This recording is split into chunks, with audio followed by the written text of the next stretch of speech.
Good morning, everybody. It's Dr. Noha Pola from Progressive Pediatrics in Union City in Bayonne, New Jersey. This morning's Facebook Live is about the main concern happening in our office this week. Many parents have found out that their children will not be able to attend school in person, or if they are, it will be 1 or 2 days per week. So now parents again have to juggle taking care of their children as well as working from home. So today's Facebook Live is about what is appropriate for each age group and how to manage both parenting and working from home again. In many situations, helping your child learn at the same time as you performing a job. So different age groups require different things. And the main lesson here is that you must set expectations both for your children, yourself, and work.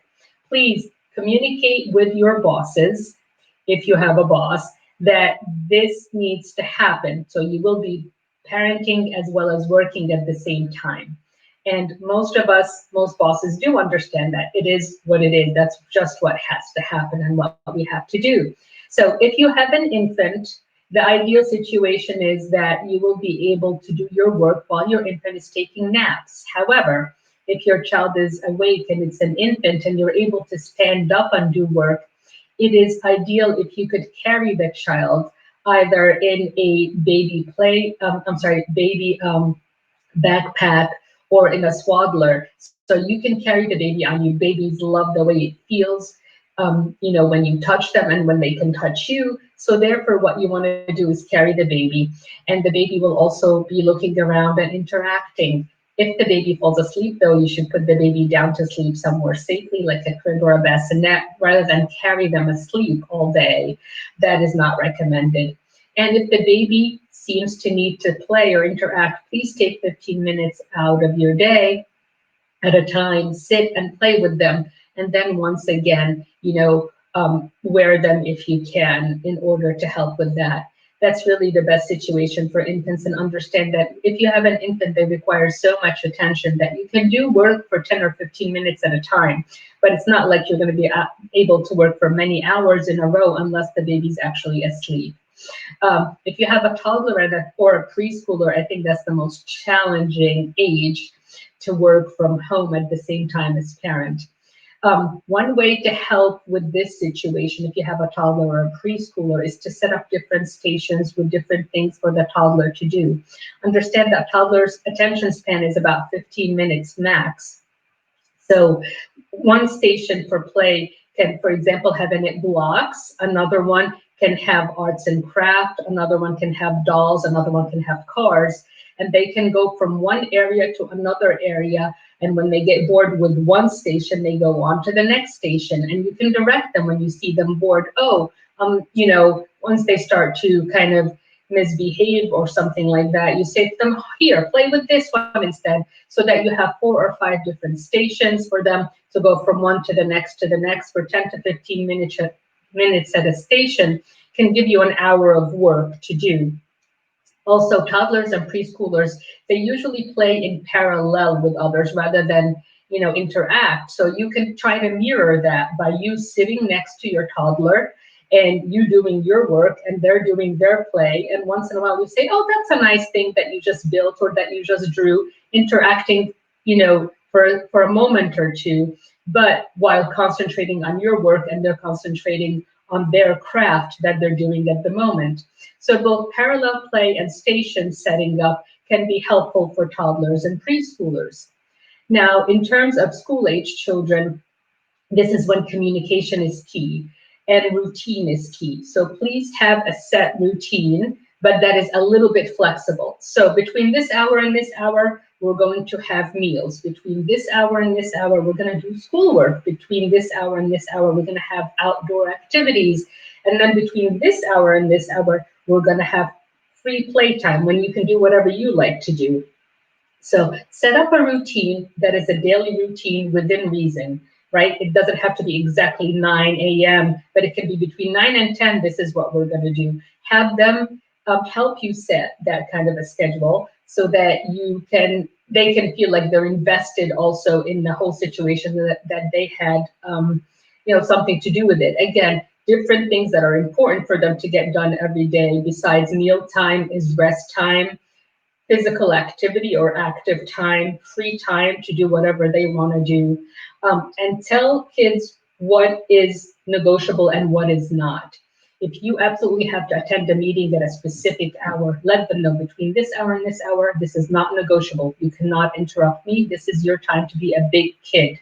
So telling them that this is their time to be a big kid will actually help them to gain self-confidence in themselves and help them understand that after this time, they will absolutely have your full attention once again. So communication and routine is key for that age group in the school age children.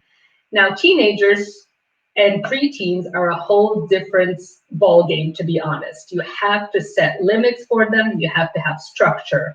Now, they'll be happy to spend the entire day on their gadgets and not bother you at all, but that is not the healthiest way to parent that age group. So you can and should have limits. After this particular time of the day, you can no longer be on a gadget. You cannot have a phone or play a game after this hour. And they do appreciate structure. They will argue with you and say to you, oh, don't tell me what to do. I don't have to wake up tomorrow. Why should I go to sleep at 10 or 11 o'clock instead of 3 in the morning? The answer to that question is good sleep is good for them. And it does not mean that they can sleep from 3 a.m. to 3 p.m. That is not the appropriate time for them to sleep. So setting limits is something that is super important for teenagers and tweens, even though they will fight you all the way about it.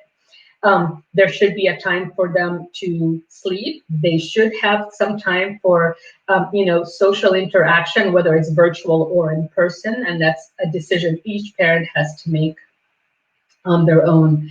And teenagers and preteens also have the ability to have forward thinking so that you can help them set goals, short-term and long-term goals. For example, with a preteen or a teen, you can say, this week, let's have this as your goal, or what would you like to have as your goal?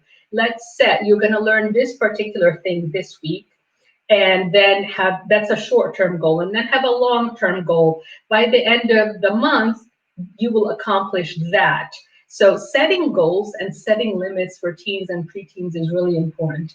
They also require your full attention, even though they may not really want it or need it. That is not true. So make sure that you spend time sitting and talking with your child, at least at meal times, where you're interacting, understanding what they're going through, even if they don't want to talk.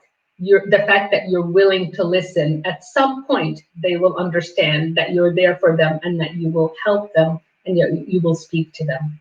So working from home while parenting and educating your child is the biggest challenge we're all dealing with during this pandemic. You're not alone. We would like to help with any suggestions, any things we can do to assess the situation and help you deal with it.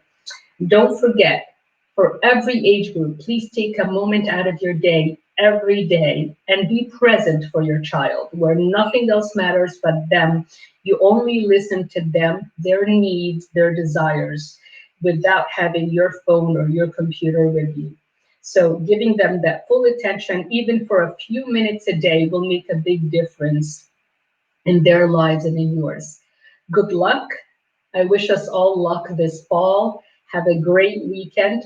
And we at Progressive Pediatrics are there every single day to help you answer your questions, whether they're regarding parenting, whether they're regarding health issues or mental health issues. We're there to talk to you. Call us. We can have a virtual visit with you, or we can have an in-person visit. Have a great weekend. Bye-bye.